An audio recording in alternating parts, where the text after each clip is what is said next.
Hi guys, it's a Saturday morning and our team is on our way up to Penang to visit our northern clubhouse. So we are very fortunate for this weekend to have not one but two mini JCWs. So we have the Countryman JCW over there and the Clubman JCW over here. Okay, so while Bing and HP are in there getting coffee, I'm just going to walk around and show you around here.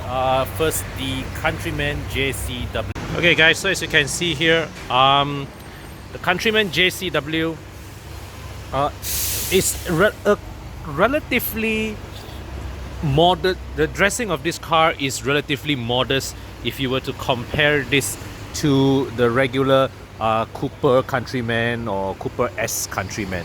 So we don't have a lot of flat arches or excessive air vents and all that. They do, of course, they put all the red stripes and all, but really the bodywork of it is relatively modest. In fact, even the bonnet here, you don't even have like an opening air duct or whatever. So it is a very modestly dressed car, very sensibly dressed.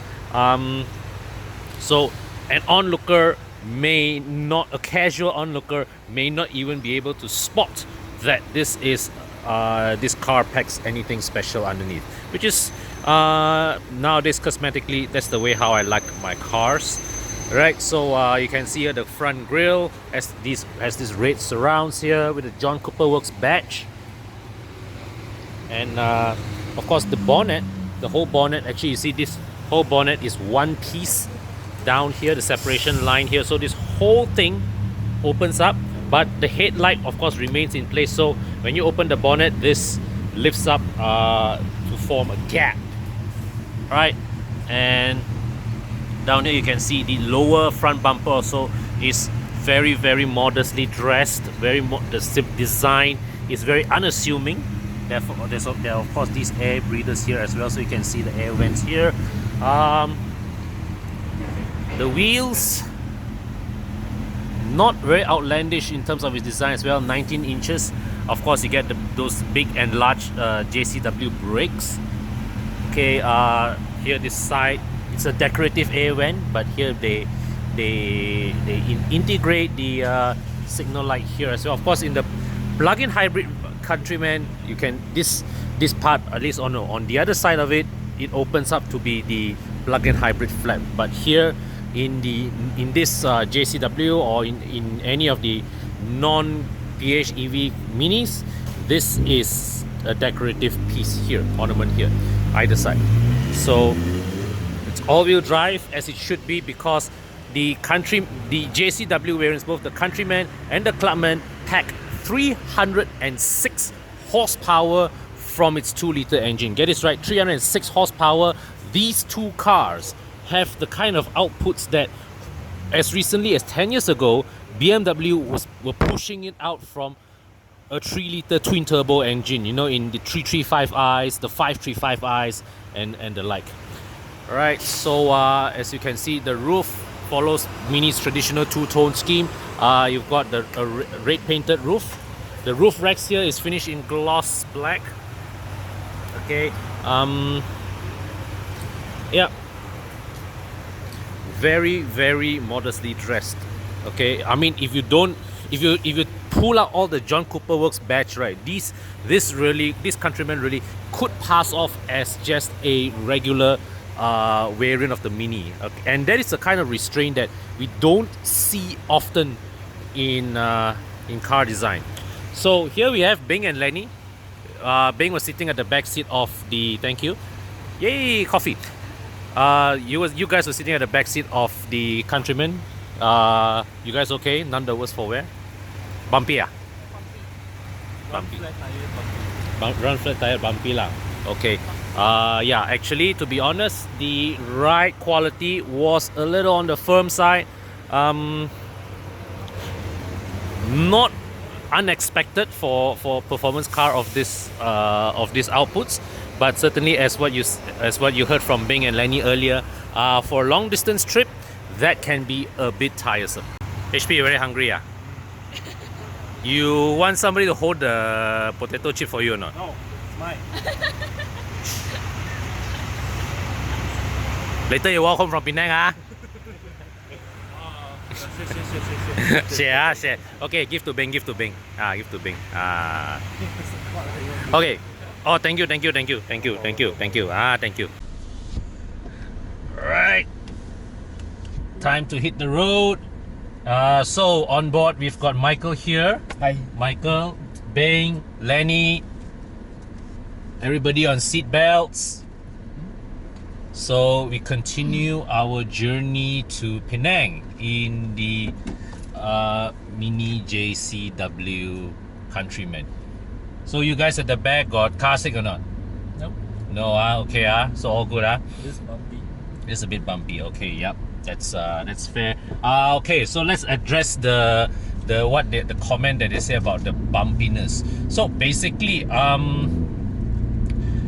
this car has a very firm ride, no two ways about it, and it's especially true when you're going over long wave undulations. The suspension really it does not travel much, so the body actually follows the terrain of the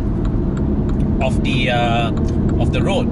But if you're talking about if you're talking about those sudden jolts like potholes, speed bumps, the suspension actually does okay to soak it all up.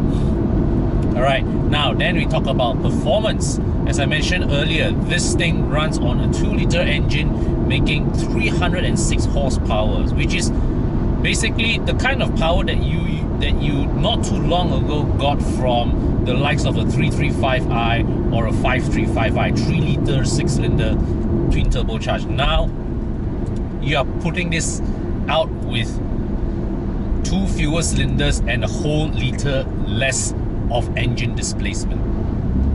So what is the result? Well, you do feel that the engine is a little higher strung, right? The engine does, you feel the engine is been made to work that little bit harder, but make no mistake, the pace on offer is really explosive. And if you are not careful, you find yourself very, very easily on the wrong side of the legal speed limit. So like you see just now, I went over a patch of road. The suspension ironed it up well enough, but it is the flow of the road that that the suspension doesn't quite deal with. And if you are on a highway that is badly surfaced, where you have the conditions that are like this instead of like this, you really feel it, and it becomes more apparent. It becomes more apparent as the speed increases. But you know, when it comes for the sheer purpose of dealing with highway traffic, let's say like you see a bunch of 4-5 slow-moving cars and you spot a gap. What you have here, this car really is as effective as it comes in giving you that instantaneous burst of power for you to capitalize on that gap before the other cars even have time to react.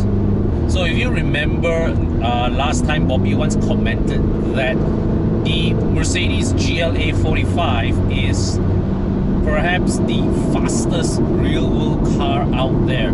And honestly, in my opinion, I would offer this Countryman JCW here as a very viable alternative to that title. Right, so we just came out of the Menora Tunnel. Traffic here is practically at a standstill. There must be some accident further ahead that's blocking traffic.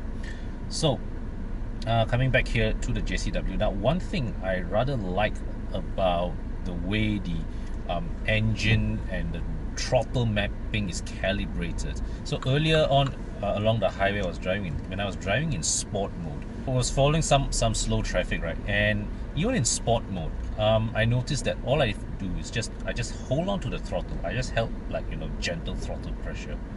the car just willingly inched along without any fuss, without giving you that urge or feeling of unease as you're stuck behind slow traffic. But the moment traffic clear and you gun it, then the engine just deploy all its power with similarly little fuss.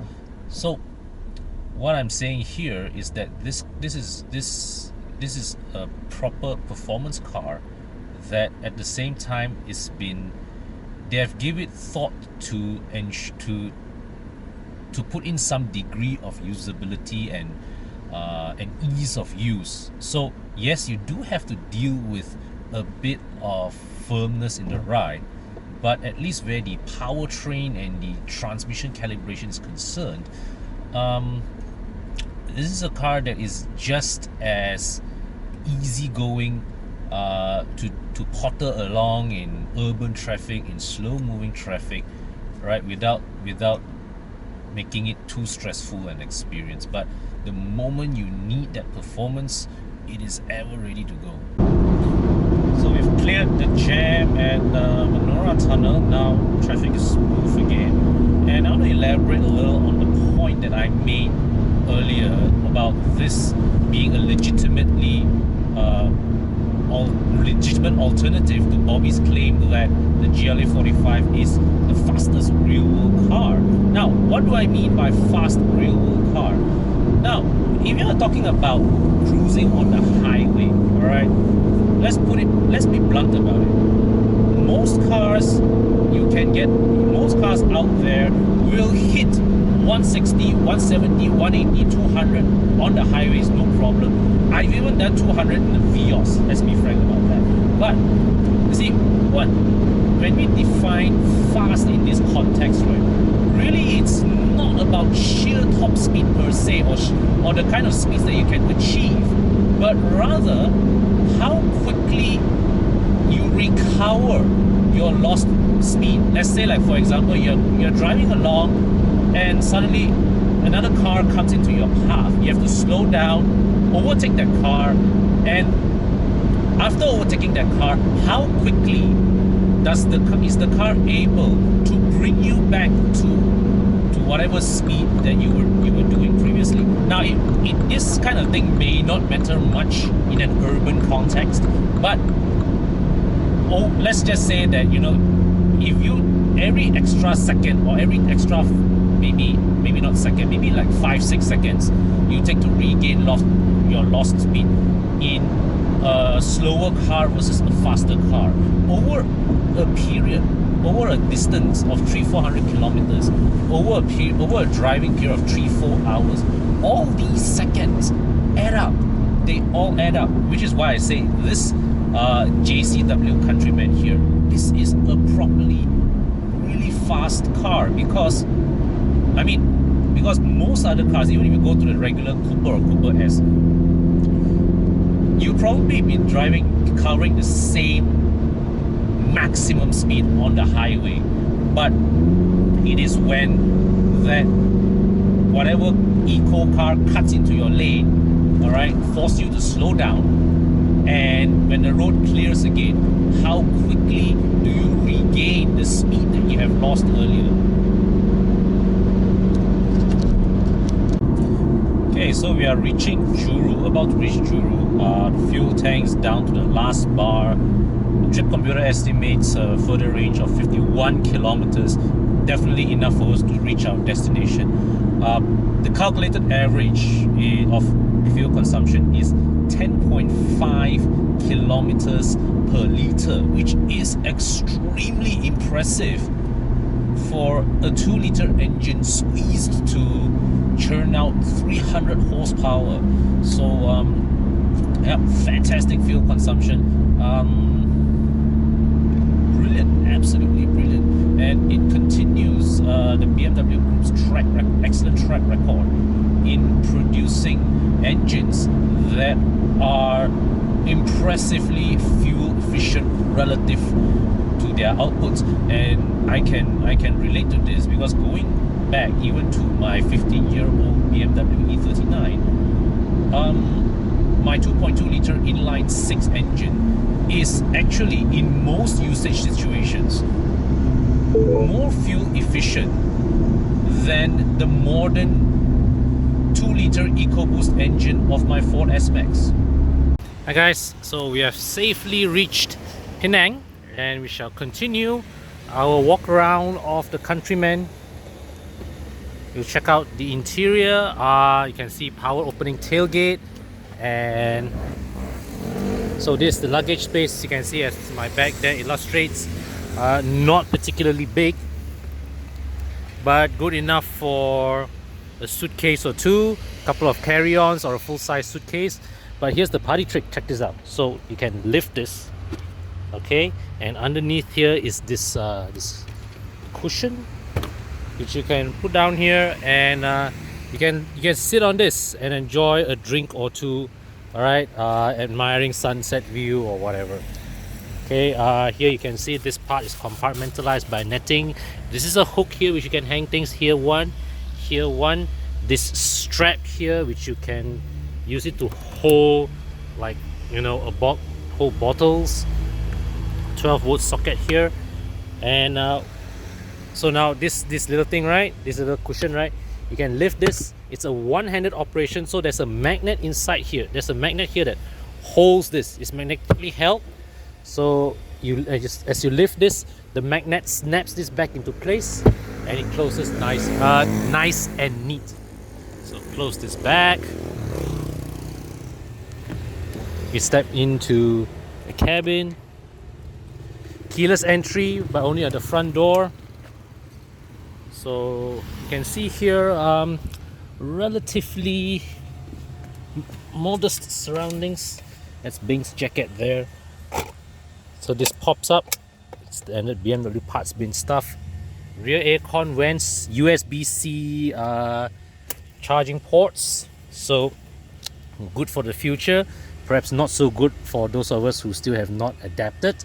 Still stuck. Those of us who are still stuck in traditional USB sockets. All right. So you have got panoramic sunroof here, or dual sunroof up here. Okay, individual adjustable headrests. The seat material here, it's leather contrast with Alcantara. You've got Isofix mounts here. This flap is hinged, so you just lift this, right, and it stays there. You don't have to worry where to chuck this aside. And 60/40, the split folding facility of the seats. So you just pull this, it drops down one motion. The floor is flat. Okay, so it's a flat loading floor. Nice. Okay, and as I sit here, leg room is pretty good. Thigh support is surprisingly good too. The seat is a little upright. Let me just see if I can adjust it. Okay, so you've got more lean here. Okay, you can adjust it to lean further back. The front seat, so it has this little design feature here where there's a vent here. There's a little vent here. And let me just go to the front. Before that, let's check out the door card. So the door card here has this trim pattern here with red contrast stitching, Alcantara trim. This is well, a slightly hard grade plastic, but that's MINI for you. Okay, so here we have, this is the interior. This is the tradition. This is the familiar MINI cabin design theme. Okay, the switch gear, nice funky switch gear, makes you feel like a pilot, right? Okay, as you fiddle all these flick switches. All right.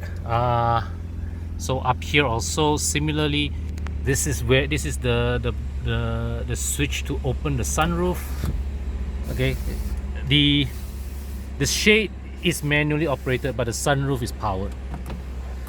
Okay, here you can see this, what was previously the central speedometer is now been replaced. They still keep the circle here, but this area is used for the infotainment screen, it's basically a reskin BMW iDrive. Let's put it that way. And let's see what else is here. You've got the cabin climate control system here. Underneath here, storage area, pretty modest storage area. Okay, but this is padded so things don't slide about. Down here, an electronic shifter, rather large unlock button. This whole piece here is the unlock button. This is the rotary knob for the iDrive. Okay, and electronic parking brake. So armrest here. Inside there's another USB-C port. Once again, this section, the floor here, the base there is rubberized. And you open this. This is a USB charge. This is a wireless charging tray, which I can confirm with you that my Samsung Note 9 does not fit in there. So in fact, I think most oversized phones today won't fit in there as well. You probably need to get a compact phone to fit there. Okay, there's a 12-volt socket here, and there's another Now this is a this is a full USB port, there. So that's nice. Okay, here these are the instruments, cute instruments here with the tachometer one side, and then the speedometer dominating the display, fuel gauge here. And there you have it, heads-up display. So now I've got the car in sport driving mode. Now it's set to mid, okay, and green, okay, by fiddling the switch here. So as I fiddle this to sport mode, then there's a virtual tachometer appears on the HUD. I can assure you that was a nice thing to have when I was blasting up the highways just now from KL. Alright, so here you have it. This is the interior of the Countryman JCW. Okay, so we are leaving Penang, and as you can see, there's a change in the occupants of our car. Bing and Lenny there went off. They've taken the Clubman off to a different direction. Me here, we are now joined by TJ. Michael is still there. We have Chiang, the badass gangster with the hey, where's your sunglasses, Chiang? My bag, in your bag. Okay. Then we have HP. HP, show your face. Okay, what's up? All right, so we are heading down back to PJ, and so earlier on our way up, all right, the car was filled with RON 95, and when we refilled the car, we noticed that the fuel flap says recommended RON 98. So we pumped RON 100, and I can tell you there is a difference, eh? The engine is just that little bit more responsive. It revs, it also revs smoother, more eagerly. You know, sometimes we say that in daily cars and whatnot, right? You use all the V-Power Racing, all the RON 100, there may not be a significant difference, but in cars like these, where the engines are tuned to extract a high amount of performance, there is a difference, guys. There is a difference.